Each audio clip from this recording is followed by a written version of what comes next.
નમસ્કાર મિત્રો, હું છું વિજય પ્રજાપતિ અને આજે આપણે જોવાના છીએ સ્વાધ્યાય 3.2 નો દાખલા નંબર 2. પરીક્ષા માટે મોસ્ટ ટાઈમ સમ. કે આ 3 થી 4 વખત પરીક્ષામાં પૂછાઈ ગયું. બોર્ડની પરીક્ષામાં પણ પૂછાયો અને પ્રથમ બીજા ટેસ્ટમાં પણ પૂછાયો. મોસ્ટ ટાઈમ સમ. જો મિત્રો, આપણે કંઈક રકમ આપી છે કે 2x + 3y = 11 અને 2x - 4y = -24 નો ઉકેલ શોધો. અને એવો એમ શોધો કે જેથી y = mx + 3 થાય. પેલું તો આપણને આ સમીકરણ આપ્યું છે, એનો આદેશ રીતે ઉકેલ શોધવાનો અને પછી એ જે કિંમત મળે x અને y ની કિંમત એ આપણે આ સમીકરણમાં મૂકવાની, આપણને કિંમત મળી જાય. કોની કિંમત મળે? m ની કિંમત મળે. ચલો આપણે સાદુરૂપ આપીએ મિત્રો, જોઈએ. પ્રથમ સમીકરણ આપણને આપ્યું છે કેવું કે 2x + 3y = 11. આ નામ આપે સમીકરણ નંબર 1. બીજું સમીકરણ છે 2x - 4y = -24. સમીકરણ નંબર 2. સમીકરણ 1 અને સમીકરણ 2 બરાબર. હવે તો માઇનસ વાળું સમીકરણ લેવાનું. આપણને ખબર છે પ્લસ વાળું લઈએ તો પણ ચાલે, પણ માઇનસ વાળું લેવાનું તો સરળતા રહે. બરાબર. તો માઇનસ વાળું સમીકરણ આપણે ઉપયોગ કરીએ. 2x - 4y = -24. 2x ને સૂત્રનો કરતા બનાવો, -24 એમને એમ. આ -4y બરાબરની ડાબી બાજુ હતા, એ બરાબરની પેલી બાજુ આવે તો કેવા થાય? કે +4y થાય. x = -24 + 4y છેદમાં 2 આવ્યા. આ આપણને મળી ગયું તો આપણને મળ્યું સમીકરણ નંબર 3. સમીકરણ 3 ની કિંમત શેમાં મૂકવાની? તો સમીકરણ 3 ની કિંમત સમીકરણ 1 માં મૂકવાની. 2 માં કેમ ના મુકાય? સમીકરણ 2 નો આપણે ઉપયોગ કર્યો છે એટલા માટે. લખીએ કે સમીકરણ 3 ની કિંમત સમીકરણ 1 માં મૂકતા. સમીકરણ 1 આપણે લખીએ 2x + 3y = 11. આ 2 ના 2, x બરાબર આપણે આખી આ કિંમત મૂકવી પડે. x ની કિંમત કેટલી છે? -24 + 4y / 2 વત્તા 3y = 11. જો મિત્રો, અંશમાં 2 છે ને છેદમાં 2, આ બંને કટ થાય છે. કટ જો ના થતા હોત અને છેદમાં કોઈ સંખ્યા હોત તો આપણે લસા લેવો પડતો. હવે જો મિત્રો આગળ તો વધ્યું કેવું કે -24 + 4y + 3y = 11.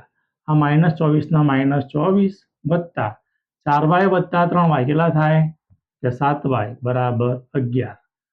7y ના સૂત્રનો કરતા બનાવો, 11 ના 11. આ -24 બરાબરની પેલી બાજુ જાય તો કેવા થાય? પ્લસ થાય. જો મિત્રો, માઇનસ હોય તો પ્લસ થાય ને પ્લસ હોય તો માઇનસ થાય. બરાબરની પેલી બાજુ જાય તો ચિહ્ન બદલે. એટલે કે 7y = 11 + 24 કેટલા થાય? કે 35. તો y = 35 ભાગ્યા 7. એટલે 7 પંચાની 35. આ કોની કિંમત મળી? કે y = 5. y ની કિંમત કેટલી મળી? કે y ની કિંમત આપણને 5 મળી. આ જે y ની કિંમત મળી એ સમીકરણ કયા મૂકવાની?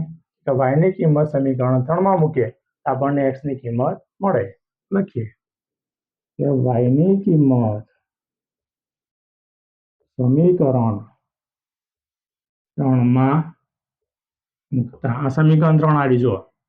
x = -24 + 4y / 2. x = -24 વત્તા 4 ના 4 અને y બરાબર આપણને કેટલા મળ્યા? તો કે 5. એટલે આપણે y ની કિંમત મૂકીએ 5 ભાગ્યા 2. x = -24 વત્તા 4 પંચાની 20 ભાગ્યા 2. આગળ મિત્રો જોઈએ x બરાબર -24 માંથી 20 જાય તો -24 માંથી 20 જાય તો કેટલા મળે? કે -4 ભાગ્યા 2. મિત્રો આપણને આ ખબર નથી પડતી. અમુક તો -24 ને 20 એટલે સરવાળો કરે, -44 કરે. બરાબર.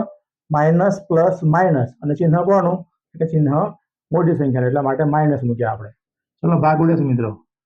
2 દુના 4 એટલે x બરાબર -2. જો મિત્રો અહીં આપણને x ની અને y ની કિંમત મળી ગઈ બરાબર.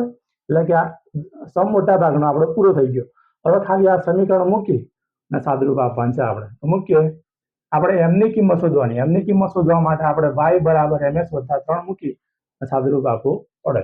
સમીકરણ મૂકીએ y બરાબર mx વત્તા 3. તો જો મિત્રો y ની કિંમત આપણે મળી કેટલી કે y ની કિંમત 5 m ના m. x ની કિંમત કેટલી મળી કે x ની કિંમત -2 વત્તા 3. 5 ના 5 m ગુણ્યા 2 એટલે કે m ગુણ્યા -2 એટલે કે -2m વત્તા 3. આ 5 ના 5 આ 3 બરાબરની આ બાજુ આવે કેવા થાય આ પ્લસ હતા તો -3 બરાબર -2m. 5 માંથી 3 જાય તો 2 બરાબર -2m. 2 ના 2 અને છેદમાં કેટલા તો છેદમાં 2 આ બરાબર આ માઇનસ એમને રાખીએ આપણે એટલે 2 એકાની 2 તો આપણે કિંમત કેવી મળી 1 બરાબર -m મળી. જો મિત્રો આ ચલ વાળું પદ હંમેશા ક્યારે પણ માઇનસ વાળું હોવું જોઈએ ના.